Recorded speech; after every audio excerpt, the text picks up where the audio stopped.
ఈ రోజు దసరా నవరాత్రుల్లో 9వ అవతారం దుర్గాదేవి. ఈ దుర్గాదేవి గురించి మనం మాట్లాడుకుందాం. దుర్గాదేవి గురించి మనం తెలుగు వాళ్ళకి ప్రత్యేకంగా చెప్పక్కర్లేదు, ఎందుకంటే తెలుగు వాళ్ళకి అంత ఆప్యాయంగా కొలిచే మాత ఈ దుర్గాదేవి. పూర్వకాలం దుర్గముడు అని ఒక రాక్షసుడు ఉండేవాడు. వీడు హిరణ్యాక్షుడు ఫ్యామిలీ. వీడు దీర్ఘంగా 1000 సంవత్సరాల పాటు తపస్సు చేసి బ్రహ్మగారిని ప్రసన్నం చేసుకుని ఒక వరం కోరుకుంటాడు. ఈ భూమి మీద ఉండే వేదాలన్నీ నా ఆధీనంలో ఉండాలి, అండ్ ఈ త్రిలోకాల్లో ఉండే ఋషులు మునులు బ్రాహ్మణులు ఎవరైతే ఉంటారో వాళ్ళ మైండ్ లో ఉండే ఈ మంత్రాలన్నీ నా దగ్గర మాత్రమే ఉండాలని చెప్పి వరం కోరుకుంటాడు. సరేనని చెప్పి బ్రహ్మగారు వరం ఇస్తారు. అప్పటి నుంచి వేదాలు మంత్రాలు అన్నిటిని తన ఆధీనంలో పెట్టుకుని కూర్చుంటాడు ఈ దుర్గముడు. ఎప్పుడైతే వేద మంత్రాలు అనేవి ఋషులకి మునులకి గుర్తురావో వాళ్ళకి ఏం చేయాలో తోచక పూజా విధానం ఎలా చేయాలో అర్థం కాక దిక్కుతోచని స్థితిలో పూజారులు ఋషులు ఉంటారు. ఈ భూమి మీద నుంచి హవిస్సులు ఇవ్వట్లేదు కదా, అంటే యజ్ఞయాగాలు చేస్తేనే కదా హవిస్సులు ఇచ్చేది. ఆ హవిస్సులు ఇవ్వకపోవడంతో దేవతలు నిరసించిపోయారు. దేవతలకు హవిస్సులు అందకపోవడంతో సూర్యుడు, చంద్రుడు, అగ్ని, వరుణుడు ఈ దేవతల శక్తి క్షీణించిపోయి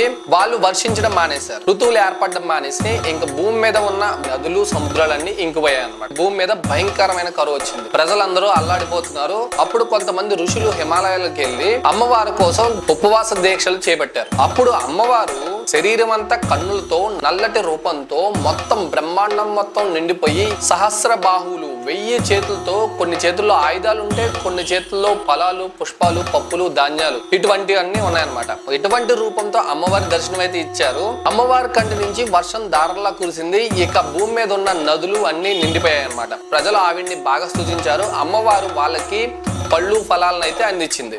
ఇక నదులన్నీ నీరుతో నిండిపోవడంతో ప్రజలు సుఖశాంతులతో బతుకుతూ ఆనందంగా కేరింతలు కొడుతున్నారు. ఆ కూరగాయలన్నింటినీ కలిపి అమ్మవారికి శాకాంబరి అవతారంలో కొల్చారు. ఇప్పటికీ మనం చాలా గుళ్ళలో చూస్తూ ఉంటాం శాకాంబరి అవతారాన్ని. అయితే ఈ ప్రజలందరూ కోలాహలంగా ఆనందంగా ఉండడంతో దుర్గమ్మడికి ఒళ్ళుబండి అమ్మవారి మీదకి యుద్ధానికి వెళ్తాడు. అయితే అమ్మవారు ఆ రాక్షసుడితో భయంకరంగా 11 రోజుల పాటు యుద్ధం చేసి 11వ రోజు వాడి కళ్ళు చీల్చి, బాహువులు విరిచి, వాడి ఛాతిని గోళ్లతో ప్రకలించి గుండె చీల్చి చంపేసింది. ఇక వేదాలు అతని చేతిలోంచి విడుదలైపోయాయి. దుర్గమ్ముడిని హతమార్చింది కాబట్టి అమ్మవారిని దుర్గాదేవిగా మనం కొలుచుకుంటాం. ఇదండి దుర్గాదేవి అవతారం గురించి. దసరా నవరాత్రుల్లో ఇంకొక అవతారం గురించి రేపు మాట్లాడుకుందాం.